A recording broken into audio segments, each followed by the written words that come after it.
Hello, आज हम discuss करेंगे numericals based on electric flux. इसके लिए सबसे पहले आपको पता होना चाहिए कि इलेक्ट्रिक फ्लक्स निकालने का फॉर्मूला क्या होता है। इलेक्ट्रिक फ्लक्स को हम रिप्रेजेंट करते हैं फाई ई से, और फाई ई इक्वल्स टू होता है ई एस कोस थीटा, जहां पर ई इलेक्ट्रिक फील्ड का मैग्नीट्यूड होता है, एस होता है सरफेस का एरिया, और थीटा इलेक्ट्रिक फील्ड और एरिया वेक्टर के बीच में बनने वाला एंगल होता है। अब देखते हैं अपने न्यूमेरिकल को। A cylindrical surface having radius R is placed in uniform electric field vector E such that axis of cylinder is parallel to electric field. अब देखिए, इसमें कोई सिलेंड्रिकल सरफेस है और वो कहां पर रखा है, आपका एक यूनिफॉर्म इलेक्ट्रिक फील्ड में रखा है। किस तरीके से कि जो एक्सिस है सिलेंडर की वो क्या हो, इलेक्ट्रिक फील्ड के पैरेलल हो। दैट मींस जो एक्सिस है वो इलेक्ट्रिक फील्ड की ही डायरेक्शन में हो, उसी के साथ हो। देखिए, आप सभी 12th क्लास में है तो आपको अच्छे से पता होगा कि सिलेंडर कैसा होता है। सिलेंडर हमारा इस टाइप का होता है। सिलेंडर में हमारे 3 सरफेस होते हैं। एक तो ये आपका कर्व सरफेस होता है, जो जैसे कर्व होता है ना, और इसके फर्स्ट और सेकंड एंड पर 2 इक्वल रेडियस के सर्कल होते हैं। ये सर्कल होते हैं, ठीक है। सर्कल जैसे आपको ये इसलिए नहीं दिख रहे हैं क्योंकि ये 3D फिगर है और मैंने ये 2D में बनाई है। अब देखिए, मेरे पास एक नोटबुक है, अगर मैं इसको ऐसे रोल कर दूं तो ये क्या बन गया, ये बन गया सिलेंडर।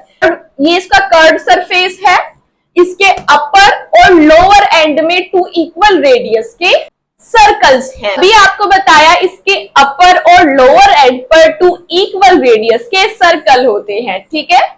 तो जो ऊपर वाले सर्कल का सेंटर है वो यहां पर होगा और नीचे वाले सर्कल का सेंटर यहां पर होगा। तो वो लाइन जो इन दोनों सर्कल के सेंटर से होकर जाती है उसको हम क्या बोलते हैं, एक्सिस ऑफ सिलेंडर, ठीक है। समझ गए इतना? अब हमें क्या करना है, हमें इस सिलेंडर को उठा करके एक यूनिफॉर्म इलेक्ट्रिक फील्ड के अंदर रखना है। वो भी इस तरीके से रखना है कि जो आपका ये एक्सिस है सिलेंडर का वो इलेक्ट्रिक फील्ड के साथ पैरेलल हो। अब देखिए, यूनिफॉर्म इलेक्ट्रिक फील्ड को दिखाने के लिए हम पैरेलल लाइंस का यूज करते हैं जो सभी एक ही डायरेक्शन में जाती हैं। यूनिफॉर्म इलेक्ट्रिक फील्ड हम कुछ इस तरीके से दिखाते हैं। ये आपका यूनिफॉर्म इलेक्ट्रिक फील्ड है।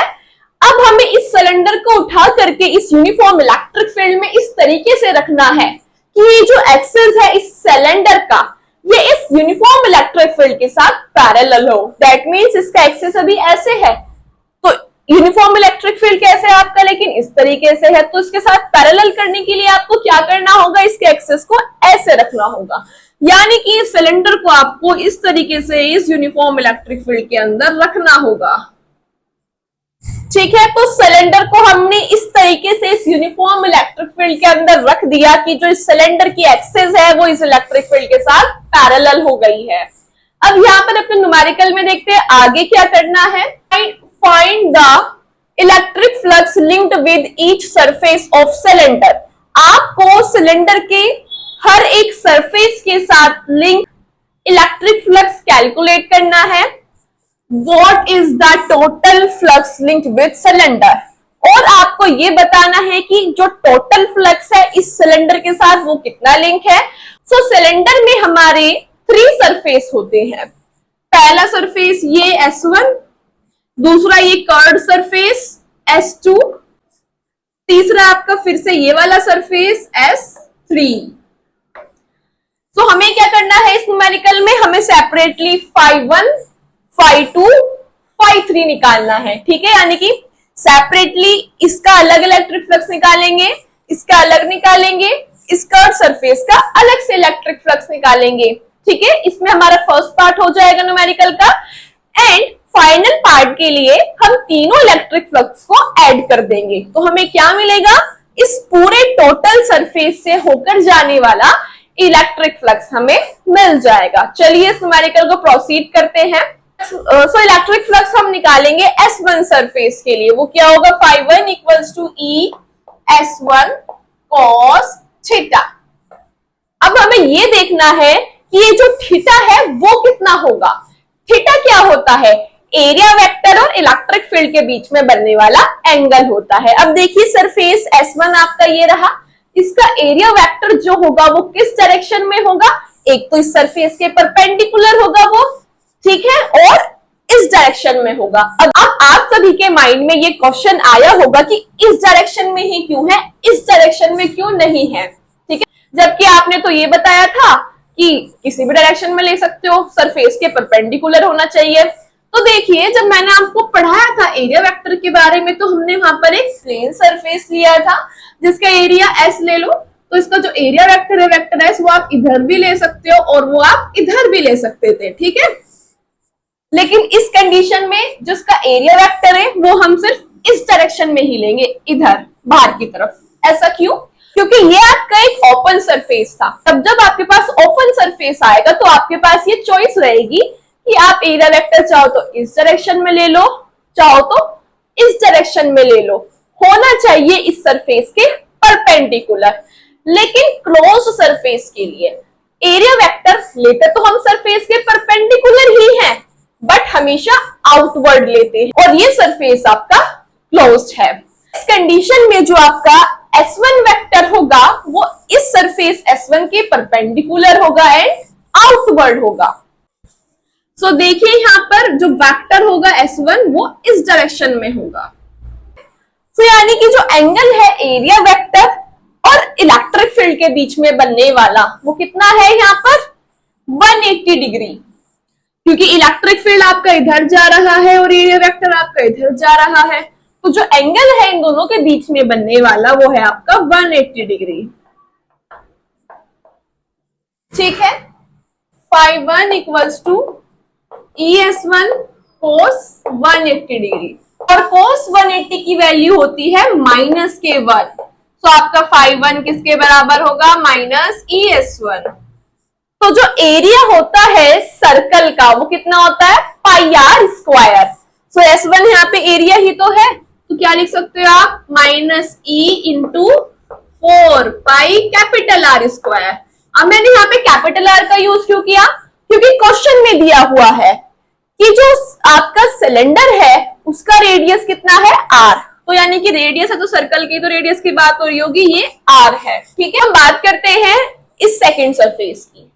तो देखिए मैंने आपको बताया था जबकि आपके पास ये कंडीशन आए कि सरफेस आपका प्लेन नहीं है, तो उस कंडीशन में हम क्या करते हैं, एक स्मॉल एरिया एलिमेंट को एज्यूम करते हैं और उसका area vector small area element को एज्यूम करते हैं। सो ये क्या होगा आपका DS2 और जो इसका एरिया वेक्टर है DS2 वो इसके परपेंडिकुलर होगा कुछ इस तरीके से। तो आप यहाँ पर देख सकते हैं कि जो एंगल बन रहा है एरिया वेक्टर और इलेक्ट्रिक फील्ड के बीच में वो कितना है 90 डिग्री। सो φ2 कितना होगा हमारा ES cos 90 degree and cos 90 की वैल्यू होती है 0, सो 0। अब हम चलते हैं अपने थर्ड सरफेस की तरफ। इसका जो एरिया वेक्टर है वो इस सरफेस के परपेंडिकुलर और आउटवर्ड यानी कि इलेक्ट्रिक फील्ड की ही डायरेक्शन में होगा। सो जो एंगल है इस एरिया वेक्टर और इलेक्ट्रिक फील्ड के बीच का इस कंडीशन में वो कितना है 0 डिग्री। यहां पर थीटा कितना है आपका 0 डिग्री। φ3 निकालेंगे, φ3 क्या होगा ES cos 0 डिग्री और cos 0 की वैल्यू होती है आपकी 1 ES3। तो φ3 equals to ES3 into 1। φ3 equals to E into S3। S3 क्या है आपका ये वाला सरफेस है और इसका एरिया क्या होगा, सर्कल का एरिया क्या होता है वो होता है πr²। सो E इंटू πr²। तो ये आपका φ3 हो गया। तो देखिएगा बच्चों यहां पर φ1 में जो एरिया था S1 का वो मैंने गलती से 4πr² लिख दिया है, जबकि सर्कल का एरिया πr² होता है, तो इसको आप यहां से ठीक कर लेना। सो हमारा यहाँ पे पार्ट ए फिनिश होता है। हमने सिलेंडर के हर एक सरफेस से होकर जाने वाला इलेक्ट्रिक फ्लक्स यहाँ पर फाइंड कर लिया है। अब हम करेंगे अपना बी पार्ट जिसमें हमें निकालना है टोटल इलेक्ट्रिक फ्लक्स इस सिलेंडर के लिए। सो पार्ट बी मैं यहां पर कर देती हूं, टोटल फ्लक्स फाई ई किसके बराबर होगा, phi 1 plus phi 2 plus phi 3। Phi E equals to phi 1 कितना है हमारे पास, minus E into pi are square, minus E into pi are square, plus phi 2 कितना है हमारे पास 0, प्लस फाई 3 कितना है E into pi are square, E into pi are square.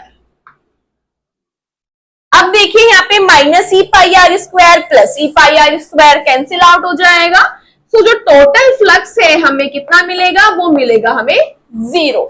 यहां पर इसका फाइनल पार्ट भी फिनिश होता है।